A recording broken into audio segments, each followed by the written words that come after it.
So guys, video में आगे बढ़ने से पहले हमारे वीडियो को लाइक कर दीजिए। उसके बाद चैनल को सब्सक्राइब करके बेल नोटिफिकेशन को ऑल पे क्लिक करके ऑन कर लीजिए।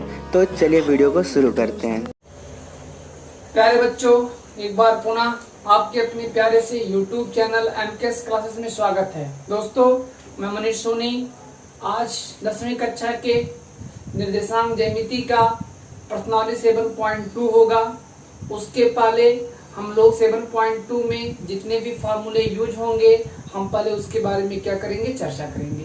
दोस्तों, 7.1 हम लोग पूर्ण रूप से खत्म कर चुके हैं, जिसका लिंक डिस्क्रिप्शन बॉक्स में दे दिया गया है। अब आइएगा, जो हमारे पास 7.2 होगा उसमें जितने भी सूत्र होंगे, 3 सूत्र हम प्रयोग करेंगे। एक अंतः, एक बाह्यता, एक मध्य। तीनों हम आपको गारंटी के साथ कह रहे हैं, पूर्ण रूप से समझा करके ही छोड़ेंगे। कह रहा है कि रेखाखंड को दिए हुए अनुपात में विभाजित करने वाला बिंदु। अच्छा, अनुपात मतलब रेशियो, और रेशियो अनुपात को दूसरे भाषा में अगर हम कहें तो भाग। भाग माने बटा, बटा माने हिस्सा। जैसे मान लेते हैं हमारे पास एक लाइन है, उस लाइन का नाम AB है। क्या नाम है भैया? AB है। मान लेते हैं यहीं पर एक पॉइंट P आ गया, तो उस पॉइंट जो P आया है वो क्या कर रहा है, कहीं ना कहीं इस लाइन AB को 2 भागों में बांट रहा है। पहले केवल और केवल एक लाइन AB था, लेकिन बीच में पॉइंट P आने से कहीं ना कहीं दोनों भाइयों में टकराव कर रहा है, मतलब बंटवारा का काम कर रहा है। अब ध्यान दीजिएगा, ये बंटवारा का काम कैसे करेगा? AP और PB, AP संबंधे PB करेगा। बात समझ में आ रहा ना? AP संबंधे PB। अब क्या होगा, कोई ना कोई यहाँ पर इसका वैल्यू होगा, किसी ना किसी रेशियो में काट रहा होगा, और वो मान ले रहे हैं जो रेशियो है M1 संबंधी कितना भैया? M2 है। इसको लिख सकते हैं हम लोग क्या, AP बटा PB इक्वल M1 बटा M2। बच्चा लोग, जहाँ AP है वहां हम लिख सकते हैं क्या, M1, और जहां हमारे पास PB होगा वहां लिख सकते हैं क्या, हम लोग M2 लिख सकते हैं। इतना समझ में आया ना? और जो पॉइंट P होगा वो अंतः होगा, क्योंकि जब उसे, ध्यान दीजिएगा, जो लाइन AB है उस लाइन AB के बीच में कहीं ना कहीं पॉइंट P स्थित है, इसलिए उसे अंतः, अंदर है इसलिए अंतः विभाजन कहेंगे। अब क्या होगा, इस AB का कोई ना कोई निर्देशांक होगा। हम लोग 2D पढ़ रहे हैं तो x y कुछ ना कुछ वैल्यू होंगे। अच्छा, मान लेते हैं जो A का निर्देशांक है वो x1, y1 है, और जो B का निर्देशांक है x2, y2 है। हमें क्या करना है, अंतः बिंदु, अंतः विभाजन, अंतः विभाजन, हमें बिंदु P का क्या निकालना है भैया? निर्देशांक निकालना है। अच्छा, इसके लिए क्या होगा, x और y द्वितीय निर्देशांक होंगे, क्योंकि 2D में केवल और केवल x और y के वैल्यू होते हैं। तो x बराबर क्या हो जाएगा, M1 x2 plus M2 x1 whole by M1 plus M2।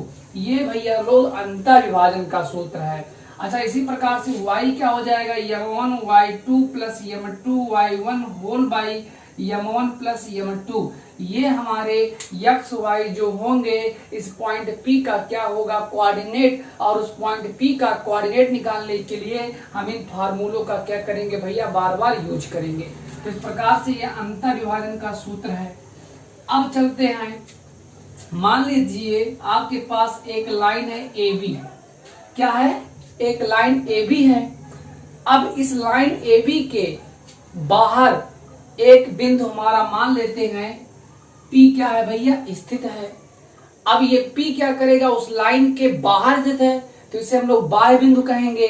अब विभाजन अगर कहीं करेगा इसको, तो हम लोग क्या कहेंगे भैया, बाह्यता विभाजन कहेंगे। इसका नाम क्या करेंगे, बाह्यता विभाजन।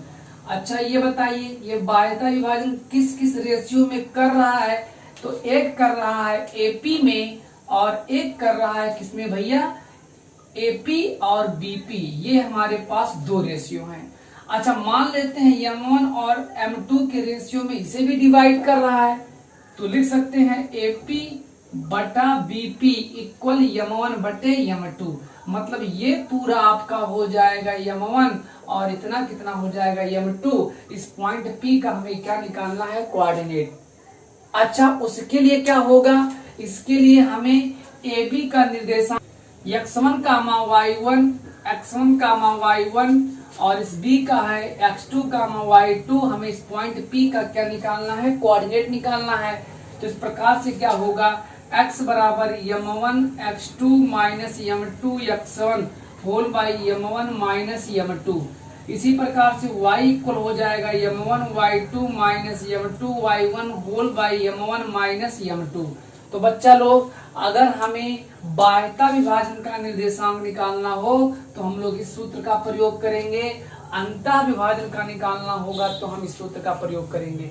इतना समझ में आ गया ना। अब हम लोग चलते हैं इसका डेरिवेशन करने। अब एक चीज ध्यान दीजिएगा, एक बार पुनः मैं समराइज कर दे रहा हूं। जैसे ये लाइन आपके पास है, ये क्या आपके पास एक लाइन है, इस लाइन का नाम सपोज करते हैं AB है। क्या भैया, इसका नाम AB है। अच्छा, इस AB अगर है, हम लोग 2D पढ़ रहे हैं, तो इस A और B के निर्देशांक x और y के पदों में कुछ ना कुछ तो होंगे ना। हमने मान लिया इसका निर्देशांक x1 कामा y1 है और इसका निर्देशांक x2 कामा y2 है। अब इसके बाद क्या है, हमने मान लिया एक पॉइंट और आ गया। इस पॉइंट में अगर आपको देखा जाए तो ये भैया इंटरफेयर कर रहा है। ये क्या कर रहा है, इंटरफेयर कर रहा है। अच्छा, ये जो आपको दिखाया गया है कैप, ठीक है ना, उसको एक पॉइंट ही सपोज करते हैं। ये इस लाइन को कहीं ना कहीं डिवाइड करने का कार्य कर रहा है। तो ये अगर ये होगा, ये B होगा, तो मान लेते हैं ये अगर P होगा तो ये रेशियो में कैसे डिवाइड करेगा, AP और PB। तो एक हिस्सा 1/2 होगा, 1/3 होगा, 1/4 होगा, कुछ ना कुछ होगा ना। तो हमने एक मानक मान लिया कि इतना m1 है, इतना m2 है। अदरवाइज किसी भी आप m1 m2 मान सकते हैं। हमें इस पॉइंट P का ही निकालना है निर्देशांक, जिसका फार्मूला लिख दिया गया है। अंतः विभाजन मतलब उस पॉइंट को हम लोग क्या करेंगे, उस रेखा के कहीं ना कहीं अंदर पाएंगे। हाँ, बाह्यता होगा तो उस पॉइंट को हम लोग क्या करेंगे, उस रेखा को कहीं ना कहीं बाहर पाएंगे। तो इस प्रकार से अंतः बाह्यता का सूत्र आप लोगों ने देखा। अब हम चलते हैं एक एक करके दोनों सूत्रों का निगमन करने के लिए। एक्स एक्सिस एक्स डैश है, वाई है, वाई डैश है, ओरिजिन पॉइंट है। और ये सपोज करते हैं कि हमारे 2 पॉइंट्स ये और क्या है भैया, B है। ध्यान दीजिएगा, सबसे पहला चीज मान लिया हमारे पास 2 दिए हुए बिंदु, ठीक है ना, A और क्या है, B है। हमने मान लिया कि 2 दिए हुए बिंदु A और B हैं, जिनसे एक रेखाखंड AB प्राप्त हुआ है। अब क्या है कि AB का कुछ ना कुछ निर्देशांक होगा, तो हम मान लेते हैं उसका निर्देशांक है x1 कामा y1। A का निर्देशांक x1 कामा y1 है और इस B का है x2 कामा y2। ठीक है ना। मान लिया, इस चीज को मैं लिख दे रहा हूं, मान लिया 2 दिए हुए बिंदु, 2 दिया हुआ बिंदु A व B है, जिनके निर्देशांक क्रमशः x1 कामा y1 व x2 कामा y2 है। इन बिंदुओं को मिला देने पर हमें एक रेखाखंड AB प्राप्त होता है। इतना बात समझ में आया होगा, कोई दिक्कत नहीं है। अब ध्यान दीजिएगा, हम लोग पढ़ रहे हैं क्या, प्रथम स्थिति केस फर्स्ट, अंतर विभाजन डिवाइड्स इंटरनली, ठीक है ना, अंतर विभाजन पढ़ रहे हैं। तो हमने मान लिया कि इस रेखा के अंदर, ठीक है ना, एक पॉइंट हमारे पास क्या है भैया, P है, और जिसका निर्देशांक x1 x कामा कितना है, y है। और मान लेते हैं इसे m1 और m2 के रेशियो में क्या कर रहा है, डिवाइड कर रहा है। तो क्या होगा, AP, ठीक है ना, AP संबंधे PB, AP संबंधे PB equal आपके सामने है M1 संबंधे M2 है। इतना तो समझ में आया होगा, कोई दिक्कत नहीं है भाई। प्रत्येक का कुछ ना कुछ निर्देशांक होगा, क्योंकि प्रत्येक पॉइंट का कुछ ना कुछ तो वैल्यू भी होगा। अब आइएगा, यहां से क्या करते हैं, कुछ हम लाइनें ड्रा कर रहे हैं। एक लाइन ये ड्रा किया, एक लाइन ये ड्रा किया, एक लाइन हमने ये ड्रा किया। अब ध्यान दीजिएगा, बिंदु ये का जो निर्देशांक है x1 y1 है, मतलब x अक्ष पे चली गई दूरी कितना है भैया, x1 है। ये हमने मान लिया, ये डिस्टेंस हमारे पास x1 है। अब इसके बाद में क्या है, y अक्ष पे चली गई दूरी कितना होगा भैया, तब y1 होगा। ये हमने y1 लिख दिया। अब आइए चलते हैं, ठीक है ना, बिंदु B के पास। बिंदु B का निर्देशांक कितना है, x2, y2 है। इससे एक बात स्पष्ट होता है कि x अक्ष पे चली गई दूरी कितना है, x2 है। तो ये डिस्टेंस x2 होगा। अब आइएगा, y अक्ष पे चली गई दूरी कितना है, y2 है। तो ये y2 आपका होगा। इतना समझ में तो आया होगा। अब इसके बाद क्या है, इस बिंदु P का जो निर्देशांक है, बिंदु P का निर्देशांक x, y है, हमने मान लिया है। तो उस कंडीशन में x अक्ष पे चली गई दूरी कितना होगा, हमारा x होगा। मतलब जो ये डिस्टेंस होगा, जो ये डिस्टेंस हमारा होगा वो x होगा। और फिर उसके बाद जो ये डिस्टेंस हमारा होगा वर्टिकल वाला, वो कितना हो जाएगा, y हो जाएगा। इतना समझ में आया ना।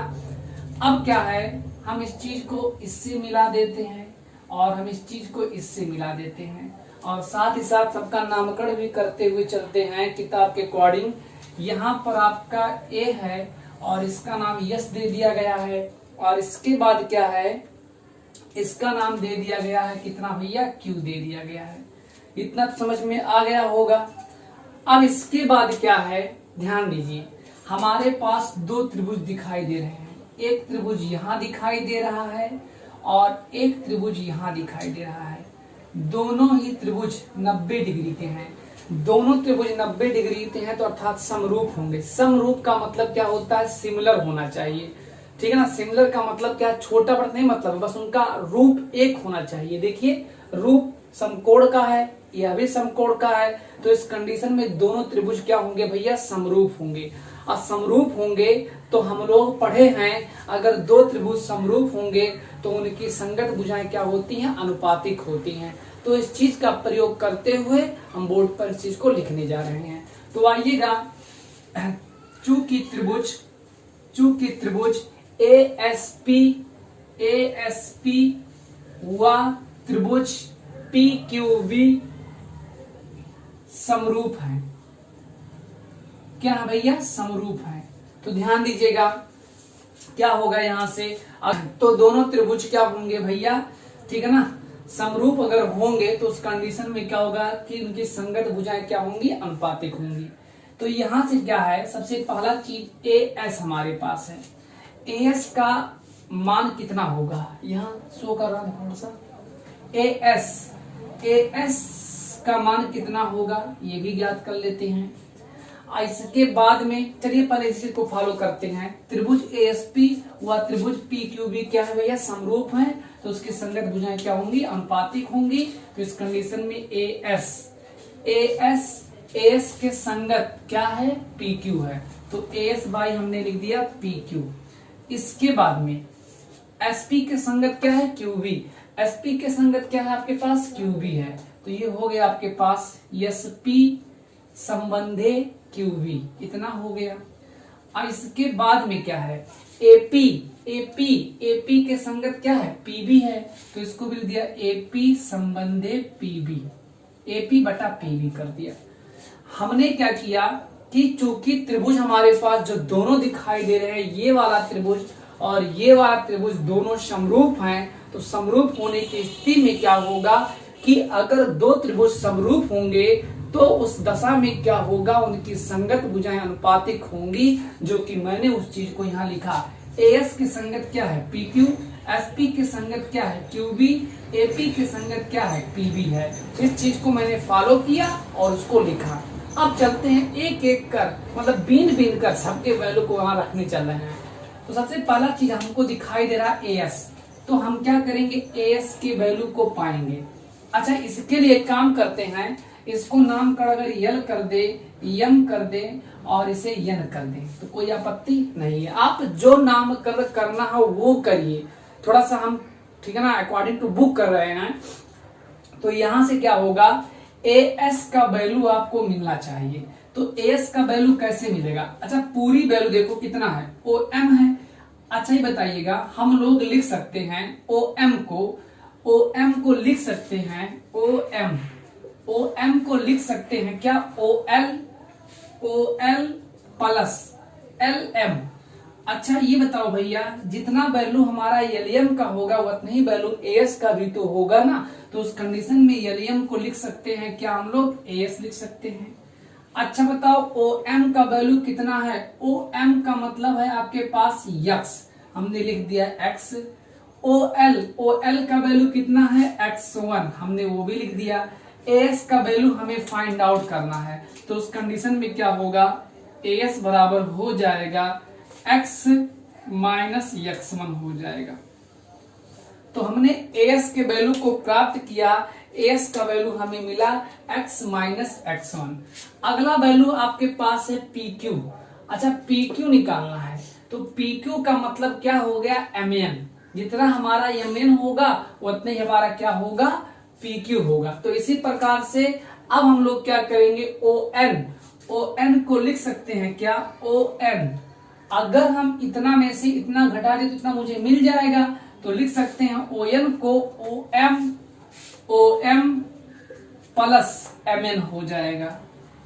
इतना समझ में आया ना, ON को लिख सकते हैं क्या, OM प्लस MN। अब एक काम करते हैं, ON का मतलब है x2, मैंने x2 कर दिया। OM का मतलब हमारे पास कितना है, x है, मैंने x कर दिया। अच्छा बताइए, जितना MN होगा उतना ही हमारा क्या होगा, PQ होगा। तो यहाँ लिख देते हैं PQ और यहाँ भी लिख देते हैं PQ। इस कंडीशन में आप PQ के वैल्यू को पा लेंगे कितना, x2 माइनस x1 पा लिए। इतना समझ में आ गया होगा। तो जहां पर हमारा होगा PQ, उस कंडीशन में रखेंगे क्या, x2 माइनस x1 नहीं, क्या रहेगा, x रहेगा। तो इस प्रकार से PQ का मान हमें इतना मिला। अब चलते हैं, अगला वैल्यू हमारा है SP का। तो SP का वैल्यू कैसे फाइंड आउट करेंगे, ध्यान दीजिएगा, इस चीज को हम मिटा दे रहे हैं। SP कहाँ भैया, खोजो, SP, यही हमारा SP है। तो SP को हम लोग लिख सकते हैं क्या, ठीक है ना, पहला नंबर MP,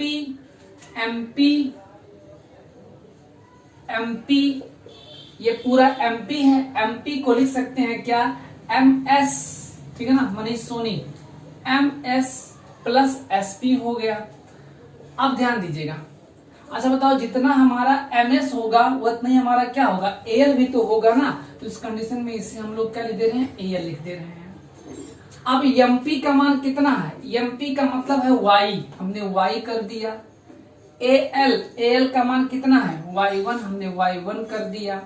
और SP हमारा अज्ञात है, तो इस कंडीशन में आपको SP का वैल्यू कितना मिलेगा, SP इक्वल हो जाएगा आपके पास Y माइनस Y1। तो इस प्रकार से हमने SP के वैल्यू को भी फाइंड आउट कर लिया। अब बारी आती है किसकी वैल्यू निकालने के लिए, QV। तो QV कहाँ हमारे पास है, यहाँ है। तो आइए QV को हम लोग पूरा NB, ठीक है ना, NB को लिख सकते हैं NQ और उसके बाद में QV। चलिए भैया ये भी हो गया। अब क्या होगा, ध्यान दीजिएगा, जितना ही हमारा NQ होगा उतना ही हमारा क्या होगा, MP होगा। तो हम उस कंडीशन में इसको MP लिख दे रहे हैं। आइएगा MP कर दे रहे हैं इसे। यहां से हमें QV के वैल्यू को फाइंड आउट करना है।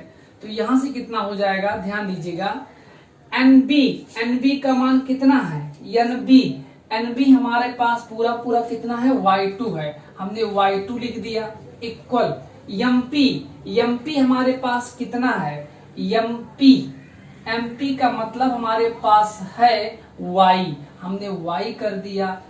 उसके बाद में QV हमारा ज्ञात है, तो इस प्रकार से QV बराबर हो जाएगा y2 माइनस y1 हो जाएगा। इतना समझ में आया ना।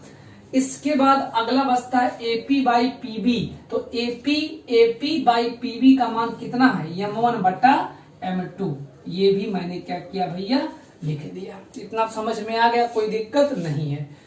अब चलते हैं सबके वैल्यू को एक एक करके पुट करने, ठीक है ना। सभी के वैल्यू को हमने फाइंड आउट कर लिया। अब कैलकुलेशन ही केवल हमें करना है। तो AS का वैल्यू कितना है, x माइनस x1 बाई, इसके बाद में PQ है, PQ का वैल्यू कितना है, x2 माइनस, ठीक है ना, x2 माइनस x, लिखने में सावधानी बरतिएगा। इसके बाद क्या है, SP का वैल्यू कितना है, y माइनस y1। और इसके बाद में QV का वैल्यू कितना है, QV का वैल्यू आपके पास है QV, एक मिनट, AS बटे PQ, AS का वैल्यू हो गया। और इसके बाद में PQ का वैल्यू हो गया। अगला आता है SP का वैल्यू मैंने लिख दिया। ये हमारे पास किसका वैल्यू है, QV का, जो कि है y2 माइनस y1 और इक्वल कितना है, ठीक है ना, AP बटा PV का मान कितना है, m1 बटे m2। भैया इसी को हमें क्या करना है, सॉल्व करना है। तो चलते हैं सॉल्व कर लेते हैं। सारे मान को हमने रख दिया, इतना नोट करिएगा भैया, उसके बाद हम मिटाने जा रहे हैं। अब ध्यान दीजिएगा, यहां से क्या करने वाले हैं, इस चीज को इसके इक्वल करेंगे एक बार, और उस चीज को पुनः उसके इक्वल कर दे रहे हैं। तो आइए चलते हैं, कैलकुलेशन कर लेते हैं।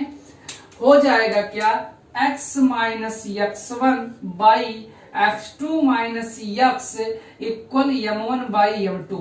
Now cross multiply between, then we get, कितना हो जाएगा, m1 और इंटू x2 माइनस x और इक्वल कितना हो जाएगा आपके पास, m2 और फिर x माइनस x1 हो जाएगा। इतना समझ में आया होगा।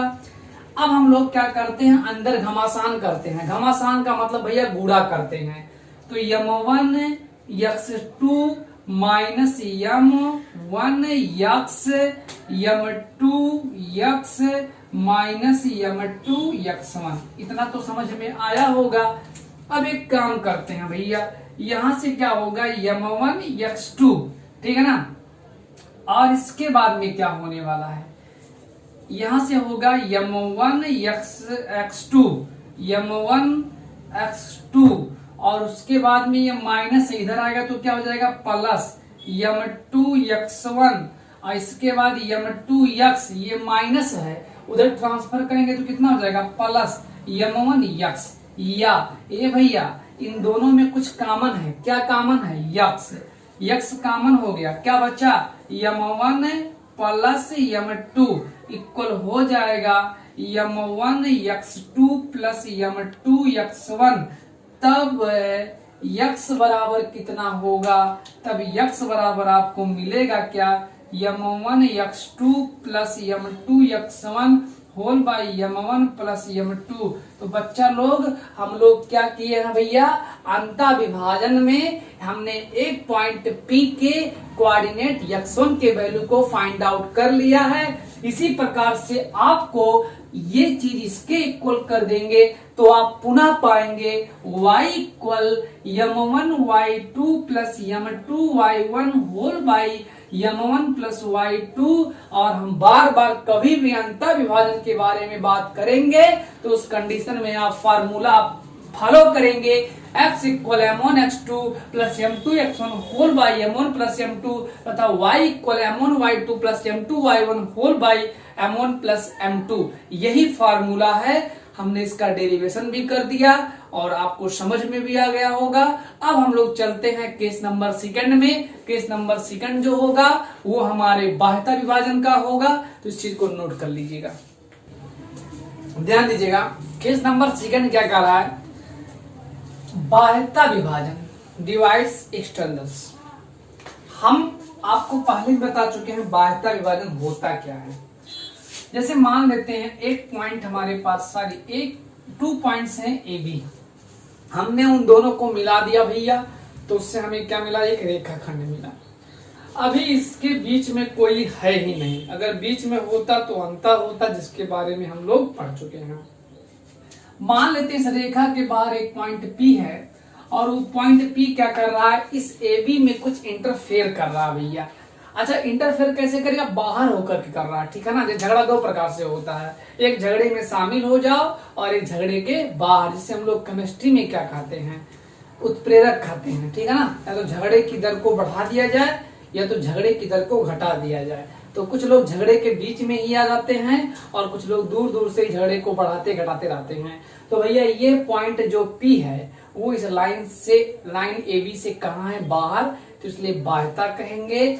अब इस 2 पॉइंट्स के कुछ ना कुछ कोऑर्डिनेट भी होंगे, x1 y1 होंगे और इस B का x2 y2 होगा, इस पॉइंट P का xy हमें यही ज्ञात करना है। और इसके बाद होगा क्या, AP संबंधे BP इक्वल है M1 संबंधे M2, मतलब AP बटा BP इक्वल M1 बटे M2।